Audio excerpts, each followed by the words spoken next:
All right, so this is a first in a series of, let's see, I think there's 6 problem strings for this unit. Each of you should have a problem string packet, which I will have printed out and hopefully given to you by Monday. And it will have the title of the problem string on a blank piece of paper, and that's where you will do the work and turn it in.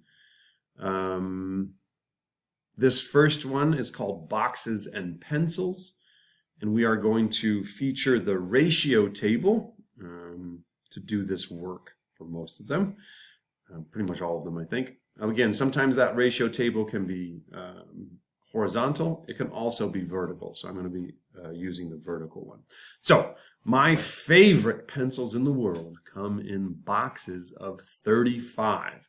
So this first problem is, how many pencils would I have if I had 4 boxes of 35? Pause and solve, and I will go in 3, 2, 1. So I'm going to show two different ways to solve this one. You could have done it this way, where I have one box that has 35 pencils. And then if I have a second box, okay, I'm adding one box here. I am not adding one pencil. So sometimes when we're doing that ratio table, we do the same calculation on each side. That's when we're multiplying or dividing. But when we're adding and subtracting, we have to do a little bit more thinking, because if I'm adding one box here, I am adding 35 pencils here to get 70.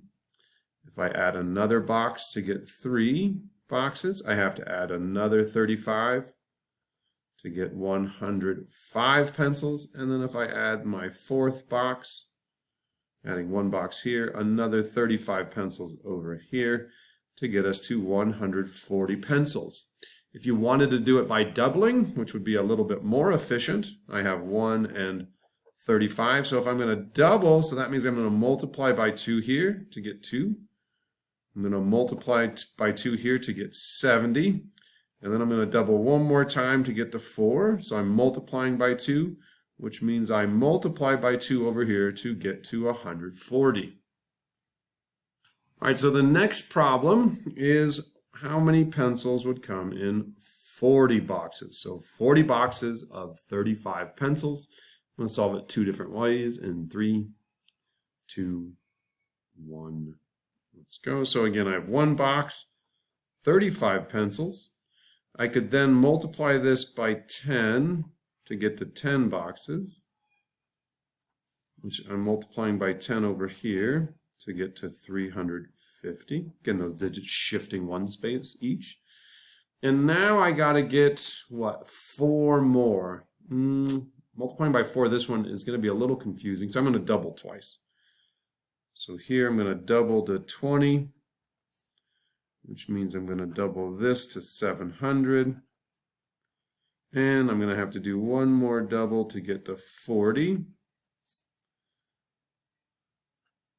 So I have to double this one to get to 1,400 pencils.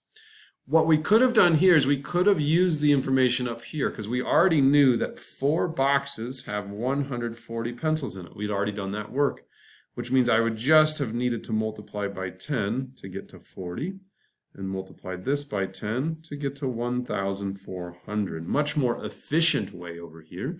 Both are effective, both are ethical. This one is more efficient. Again, efficient does not necessarily mean effective. It is a different thing. Let's see what's next.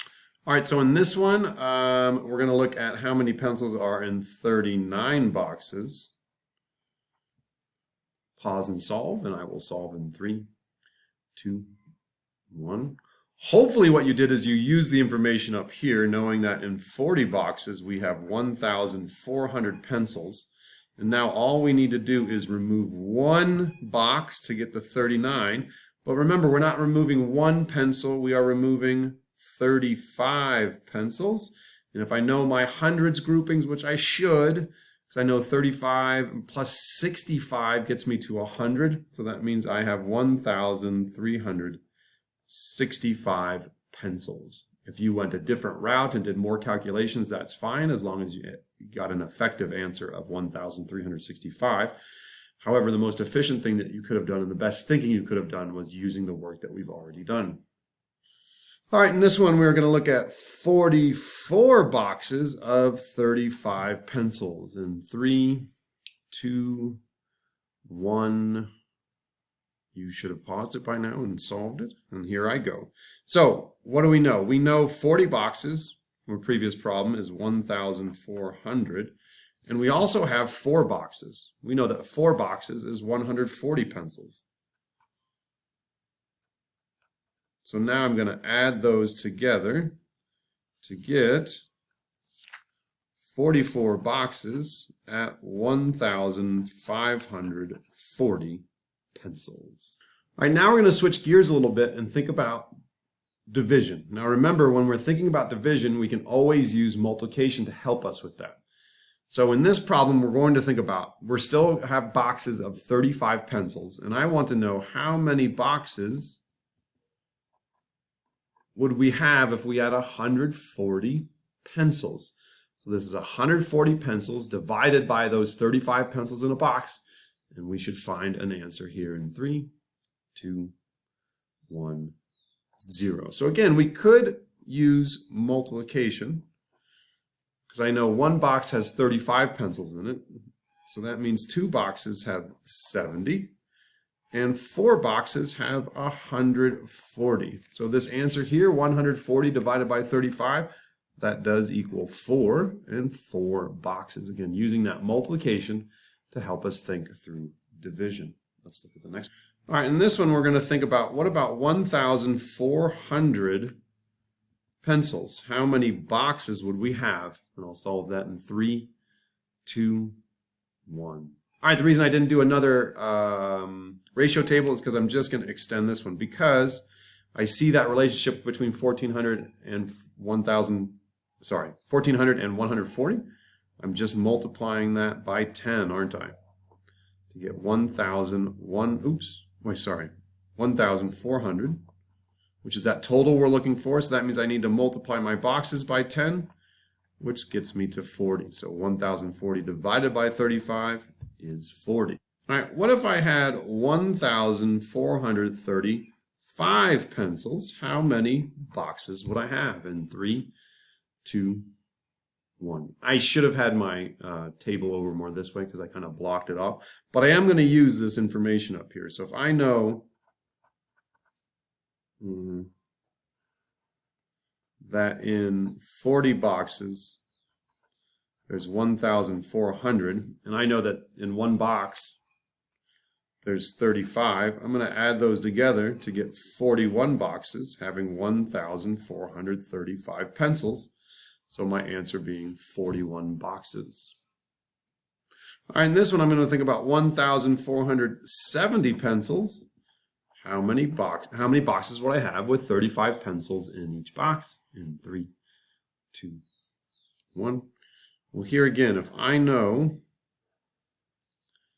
we'd already figured out that in 41 boxes, there's 1,435 pencils. I know that 35 more gets me to that 70. So that means one more box with 35 pencils in it gets me to 42 boxes with 1,470 pencils. So that's getting me to 42 boxes. All right, it looks like our final problem for today is using 1,540 pencils, 35 pencils per box. How many boxes do I have? In 3, 2, 1. Well, using the work that I've used already, if I know that in 42 boxes, there are 1,470 pencils. And I look at these two numbers and I see we're just 70 away. I know that's in 2 boxes. That's 70 pencils. So I'm going to add those two things here to get 44 boxes with 1,540 pencils, 44 being the answer to 1,540 divided by 35. So below the work that you've done, I want you to write about the ratio table. How does it work? How does it work when we multiply? How does it work when we add and subtract? Bye.